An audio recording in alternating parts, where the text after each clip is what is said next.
an bilasira inshallah. Akira ko amma la yadkhulu al-jannata man kana fi qalbihi misqala zarratin min al-kibr. Ko ma ti da aljanna konnala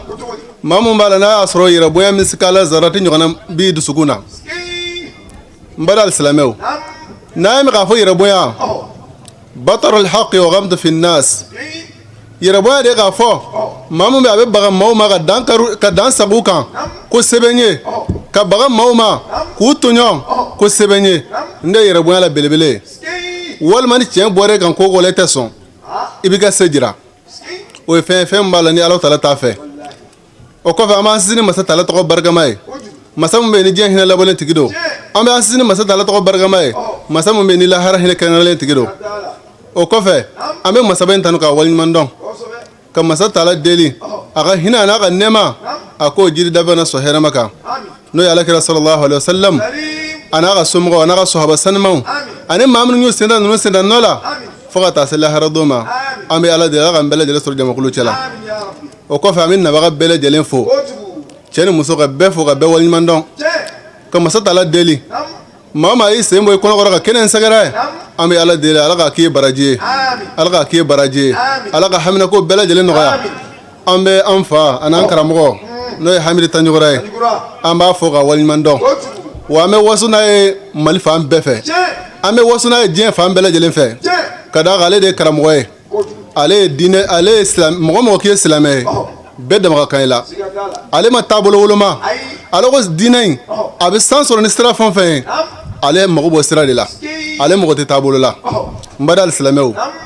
o ci o do jamane ngona bida kada ga ni nga jamane ra jatim nabi tabolo ko de kra sobe islamé fara ina fa on karamo da sra ma chogomina واعتصموا بحبل الله جميعا ولا تفرقوا ام بيبن كما غاين فو ngate ka walo la de ko nga nyogom mina alaw talga juruba kelena no islamia juruba kelenye ak maga kon me fo hali mamnu makala nga be adrushi nga barata ka kenay ni bara makene ni ante lafiya la fu me islamo ga bi wode ni ame ala de ala ga hakima na bela jelema ame kene mi ngabe no ya alakira sallallahu alaihi wasallam no de alaga bangini fetie o fe mbala ni akanga kede nga problem me sote ko nabi kira ga bangini ko na ma feti da na wati sira ambe an sigiro bla ga take yoro wore wajilu kena be sigi qur'ano be kala fembe bake nga alhamdulillah kun man bay nga min ban ga gelanga tan beka ango kambe ala kira fe sallallahu alaihi wasallam kira jogo ku yemuye fangande nyeni kan nyedon anga saga barake no chogomina sabla niko gibi mafe abe takasira minun kan e kan ga barake no de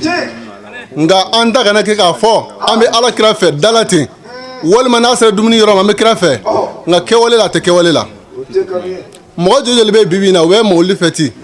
nga unu balimaw uti jige nyon tege ala kira sallallahu alaihi wasallam anya mega aga esorula kira me shinji tugu kira sallallahu alaihi wasallam karamo ya jogo chama fanye kira ga nyama ya konnala a jogo yere mamnu do islamé konnala aka welelima o nyogo do islamé la ngani ya on jatimina bi jogo chena ko sebe wallahi o kama ne ko nami mawlu fati ko nyima mbado nga kira sallallahu alaihi wasallam anga barake na jogo fananye o de kanu yere ko na ne ta gara ka fo mi mawlu fati nga kira ka tasira no kira jogo e eno lute fangle fe amba fe ka kanu amadafa kada ga ma jojo libe bibina wallahi bita surale na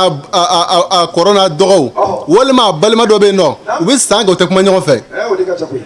ngalo ko ale kira kanu bagay mo jojo le fana be furum zomba ale bula ka sokono ale ba ka tuni sube daka ale fana ko ale kira kanu bagay mo jojo le be ni dana da ga bi janfa ale fana sigi me ka ale kira kanu bagay o kama kira sallallahu alaihi wasallam ako mami be ni dana tika kita limana join nga dana be roj nabi wa shinji an ya tigade kada ga sin yere gara mo bi ambe fakele na ambe bakele na o ya koron do dinga te kewolela ate kewolela an ga jamane kon nala dongo do shinji be kashila dongo do balme be kashila ka taa kɛ anw mɔgɔ foyi tɛ sinji la tugun o kama Alahu Taala ko an ma ko an ka sira Ala ɲɛ an ka sira Ala ɲɛ an ka sinji tugun Alakira sallallahu alaihi wasallam a ko la yadkhulul jannata qati'ur rahim maa maa bɛ ko n'i kɛra sinji tigɛla ye ko alijinɛ donni kɛra i ma haramu ye nka an bɛ ka sinji tigɛ don o don n bada alisilamɛw an ka sira Ala ɲɛ an ka sira Ala ɲɛ o kama Alahu Taala b'a fɔ an ye kuranɛba in kɔnɔna la ko aw minnu k'aw limaniyara aw minnu k'aw dara Ala la ko an ka sira Ala ɲɛ Ala ɲɛ sira hakika la wala tamutunna illa wa antum muslimun k'an kana to saya k'an sɔrɔ f'a ka taa sɔrɔ an y'an yɛrɛ kolo Ala ye o kama nin ye masa Taala ka kangarida kan de ye dɛ masa min bɛ yen ni sinankunya t'ale n'a ka jɔnw ni ɲɔgɔn cɛ nin ye masa Taala ka kangarida kan ye masa min bɛ yen n'a jɔra k'a b'a ka jɔn dɔ ɲangata k'i bana ka tugu ale Alahu Taala ka yamaruya ko nkɔ danfɛn foyi tɛna se ka don a n'o tigilamɔgɔ ni ɲɔgɔn cɛ k'an ka sira Ala ɲɛ Ala ɲɛ sira ɲɛ hakika la Ala ɲɛ sira ɲɛ hakika ye jumɛn ye hadamaden i bɛ maaw cɛla ou bien i bɛ kelen na o i ka sira Ala ɲɛ Alahu Taala ko fɛn min tɛ bɛn ale Alahu Taala ma k'i yɔrɔ ma jaga bɔ bɛɛ lajɛlen ma Alahu Taala ko min ka d'a ye k'o k'i seko damajira la ni de ye Ala ɲɛ sira ɲɛ ye wa n k'a dɔn k'a fɔ Ala ɲɛ sira ɲɛ ni maa min y'a sɔrɔ diɲɛ kɔnɔ yan i lafiyara diɲɛ kɔnɔ yan walahi hara fana i bɛ lafiya fana wa Ala ɲɛ sira ɲɛ jɔn a bɛ sɛgɛn diɲɛ kɔnɔ nka a tɛ malo wa ni degun y'i sɔrɔ degun bɛ maaw ko ko cɛ ye malotɔla filɛ nin ye a bɛna ka yeko fila ye san ni kɛla Ala ɲɛ sira ɲɛ jɔn ye walahi Alahu Taala b'i bɔ o ko la i n'a fɔ Alahu Taala b'a fɔ cogo min na ومن يتق الله يجعل له مخرجا ويرزقه من حيث لا يحتسب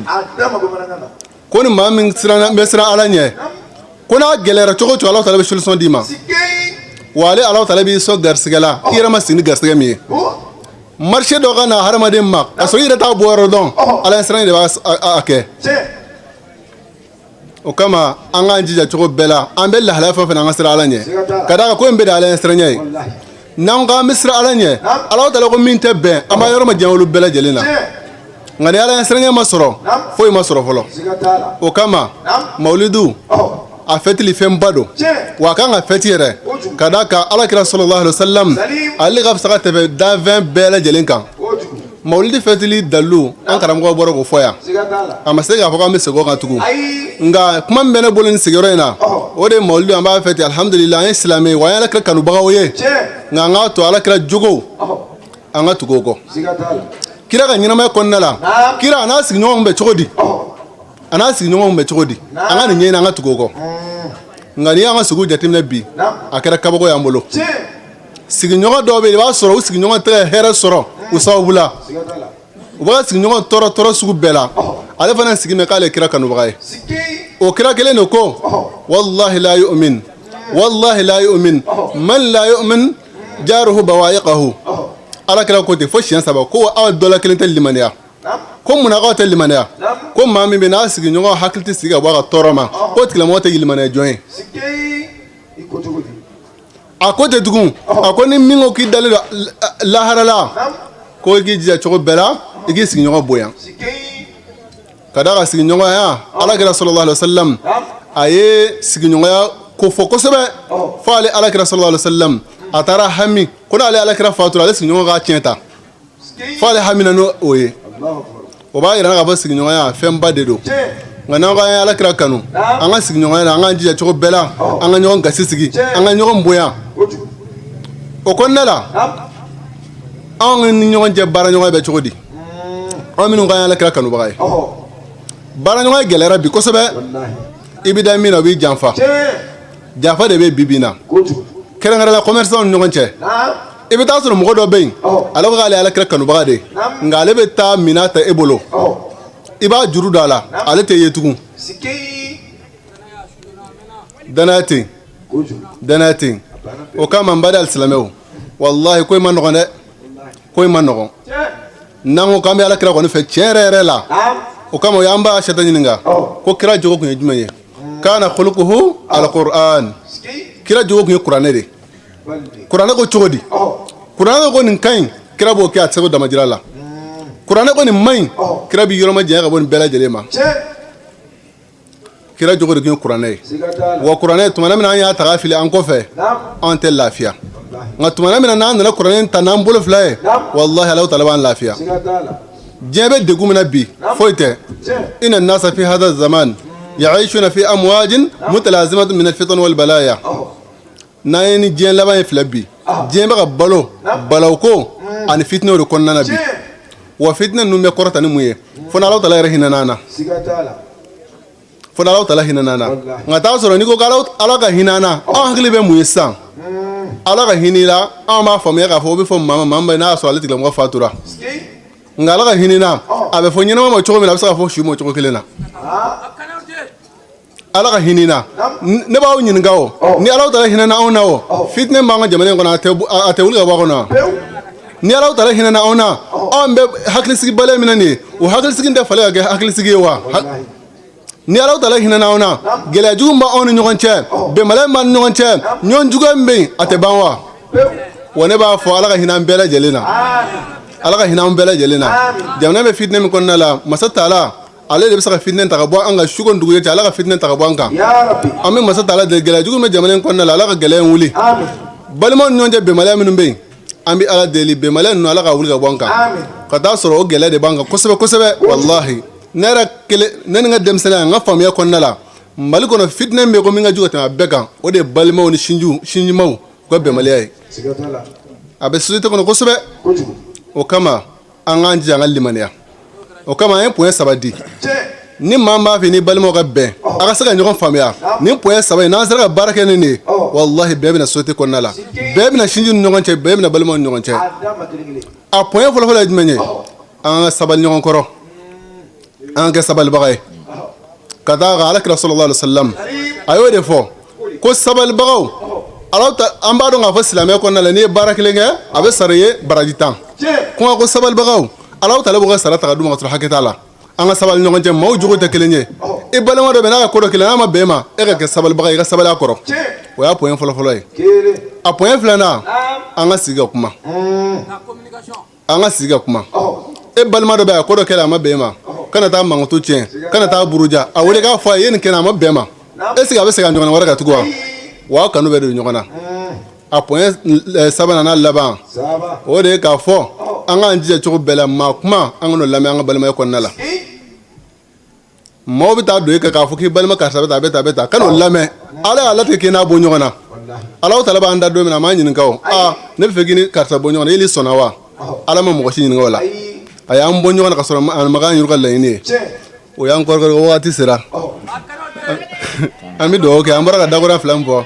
ala ga fami da mbele jelema ka baraga na ala ga no ga mbele jele ka folla se an fagera ma ko sebe ande singa folla wa me wosona dongodo ame wosona dongodo o ka ma andi bo kene ko no fana an terge no yakubu tanyuguraye amba foka wali mando ko sebe anje nyodo siga to ko na nere na siga soya ne jinyo folo o kera lede maminu yiruta do wa ko ambe fagile bagile de sabla nga tera jara kosebe ka folla se aga fami mo bela jelema ka be wal nyimando ama fa naqulu rabbana atina fid dunya hasanatan wa fil akhirati hasanatan wa qina adhaban nar rabbana la tuzigh qulubana ba'da idh hadaytana wa hab lana min ladunka rahmatan innaka antal wahhab wa akhir da'wana alhamdulillahi rabbil alamin.